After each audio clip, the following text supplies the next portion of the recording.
I think there's upsides and downsides to the modern streaming world we live in. A big upside is shows that I love, like an Arrested Development or a Schitt's Creek. They're there for me at all times. Right. And you can go through and you can page through them like having a classic novel around the house. Sure. It's really lovely. And I remembered thinking this before she passed. I remember thinking it was such a nice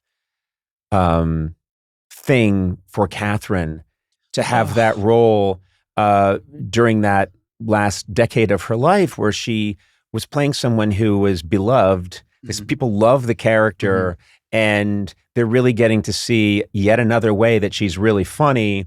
And she was very proud of it. And I think people were always coming up to her saying, "We love you on Schitt's Creek." It was such a nice thing. It's the for greatest her that you made happen. She made it happen. I just made sure that I was prepared. Okay. That's really what it came down to. Like, so much of Moira Rose was Catherine. Yeah. As is every character. Seth Rogen was talking about this recently about, how the amazing thing about Catherine is she would email them the night before being like, "Gentlemen, some thoughts about the scenes we're shooting tomorrow." And it would be a full top to tail rewrite. And as soon as he said it, it was like, I got those emails. Yeah, the gentlemen. It always started with "gentlemen, some thoughts."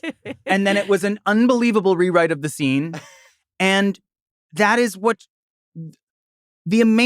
all the great Catherine roles were when she found collaborators that wanted to give her that platform. Yeah. Because she had so much to offer.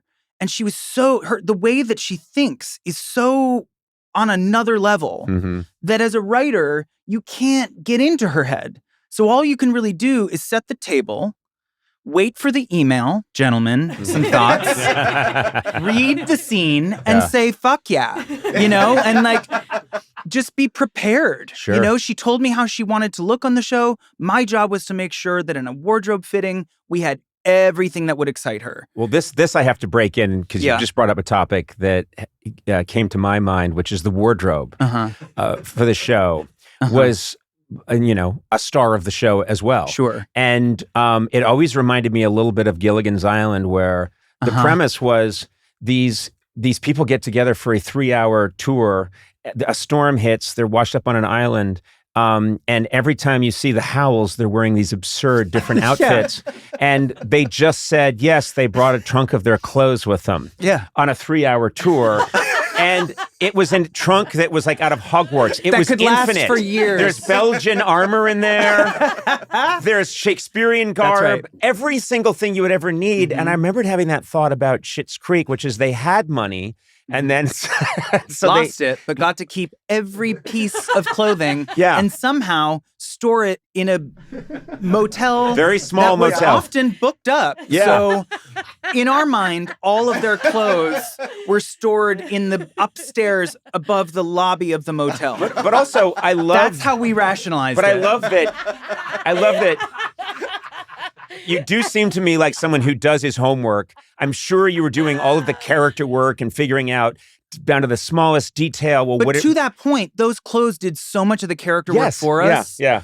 All I had to do was make sure the racks looked good and they were nuts, and that we had, huge sky-high heels and like knee-high boots and mini skirts made out of latex. And at some point there were I would source these designer pieces that sometimes required us to contact the designer to find out how to put them on. There's a dress that Catherine wears. You enter through the arm. No joke. There's a very classic scene where Moira Rose is being photographed in a field by a character we called Sebastian Rain, who was played by Francois Arnault, who is now of Heated Rivalry fame. Oh, yeah. And she is in a latex dress that had to be tied with a shirt underneath.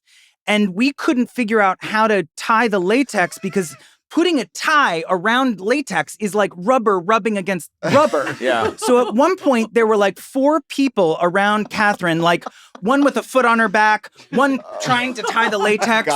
I'm like swirling around her being like, can you breathe? Are you feeling good? Is everything okay? Misting her. Yeah. And that was when Catherine was like at her most excited. Yeah.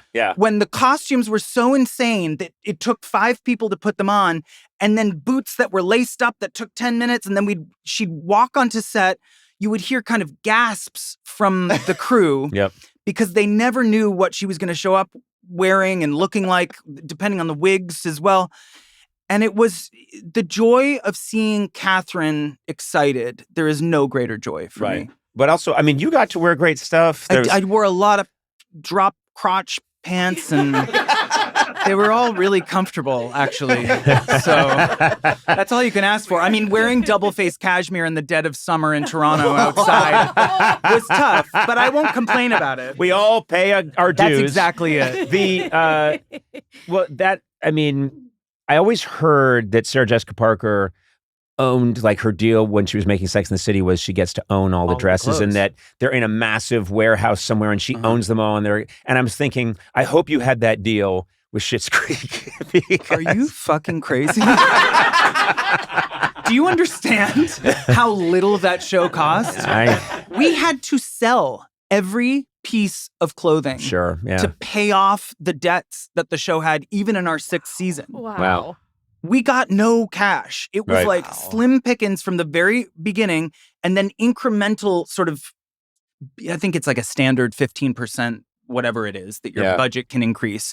But, 15% on like a pile of shells and a feather is not giving you much. So we had to sell it all. I kept 4 looks. I kept 4 of Catherine's looks, 4 of Annie's looks, and 4 of my looks. Unfortunately, my dad's suits we can just buy in a store. But, so I have some. The retrospective will be small, but I do have some of the So the museum is going to be like a little nook in a mall. Yeah, exactly. It'll be a corner. Yeah. Here they are, the 4 outfits. That's right. Moths got to them, but it's fine. They were kept in my parents' basement in Toronto, where they still are, in a plastic bin. So we'll see.